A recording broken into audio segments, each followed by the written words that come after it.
Fit fam and mamas and women and all the people that I love. So I originally came on here to talk about mobility, but I'm already seated comfortably and I've had some requests to work on pelvic floor, and I know that my mamas need that, so that's what we're gonna do. So go ahead, just find somewhere, find a corner. You don't need a whole lot of space. If you have a baby crawling on you, that's okay. I'm just gonna sit comfortably on my mat here, crisscross my legs, and I'm gonna sit up tall. And if you have any slouching or pain in your back, feel free to use the wall, but I'm just gonna sit in my little space and straighten my back. So first step for strengthening our pelvic floor is working on our breathing. So I want you to work on squeezing those ab muscles as you inhale and pulling your stomach in super tight. Notice how my chest comes up and I become smaller here. And you exhale and everything relaxes. Do that a few times. And as I'm talking, just keep doing it. So as you're inhaling, you feel that elevator come up and you exhale and it comes back down. Become very familiar with that feeling because that's what we have to do with our pelvis too, okay? So let's take one more deep breath, doing what you're doing now. And then we're gonna work on that Kegel, all right? So the same muscles that you're squeezing when you're trying to hold your bladder, and then they release when you finally use the restroom, right? That's what we're gonna do. So you're gonna hold your bladder, you're gonna squeeze, and I want you to pull that bladder up. Hold that pee really tight. Hold it for 3 seconds and release, and everything slowly comes back down. You will feel the cervix and the uterus, everything down there pulling up. Inhale and hold. 2, 1, exhale, release it back down. This is a great exercise because, keep going, literally no one will know that you're doing it. And you're working on that pelvic floor, all those muscles that support the base of your abdomen inside your core, those need support because for moms specifically, keep going, keep working on the 3-second hold. I hear a lot of times that they don't want to jump or they don't want to jog because they're worried about leaks.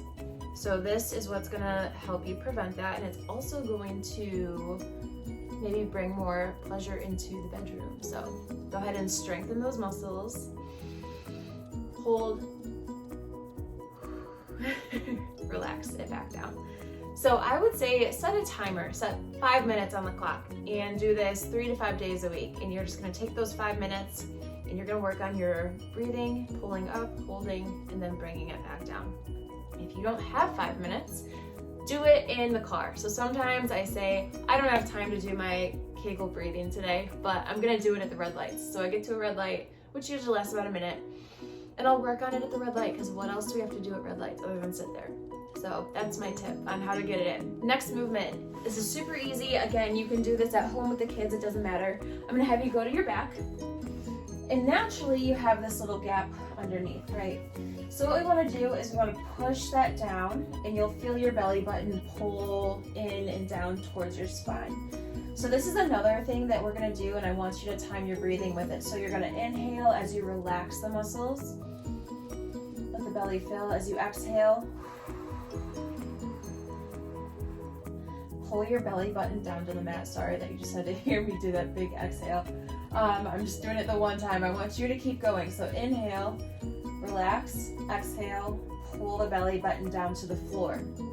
Now keep going, but I'm just going to show you here. When my belly button is down to the floor, my tailbone is pointing away from me, okay? So my tailbone is kind of pointing towards my heels, and then it curls back towards the floor as I have this arch in my back. So we're kind of playing with the positioning of the hips here, all right? So, and I explained this in another video that I did on TikTok, is when we're pregnant with our babies, our hip bones go anterior, which means forward, because our stomach weight is pulling the hips down. So afterwards, we're typically still in that position, and we get a lot of cramping in our low back.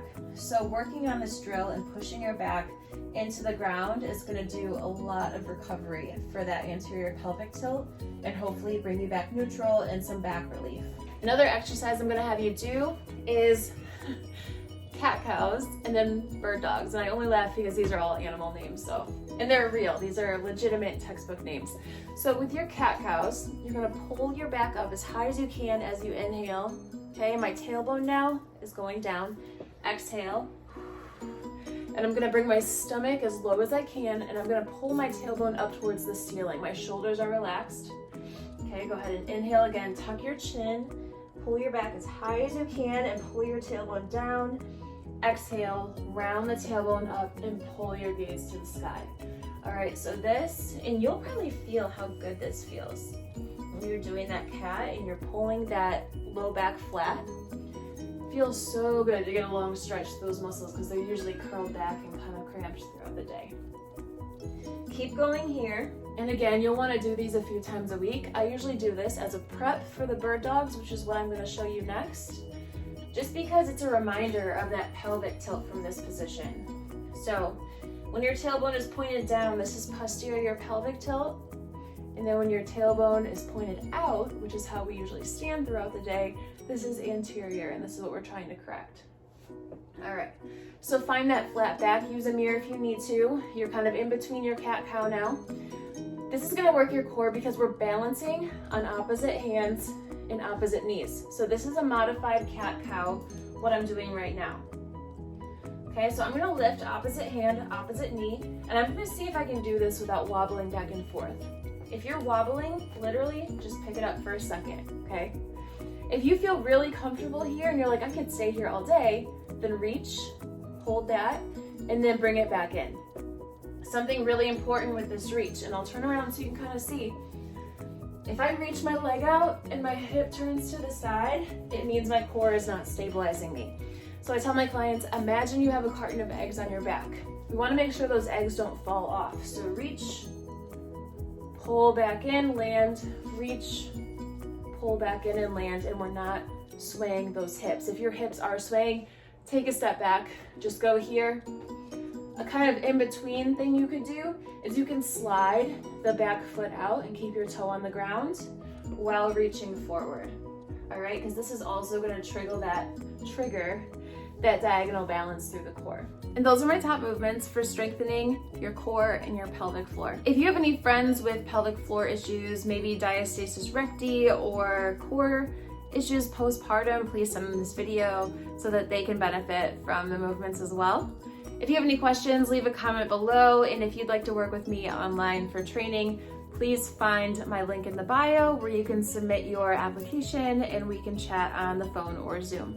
Thanks so much. I'll talk to you soon.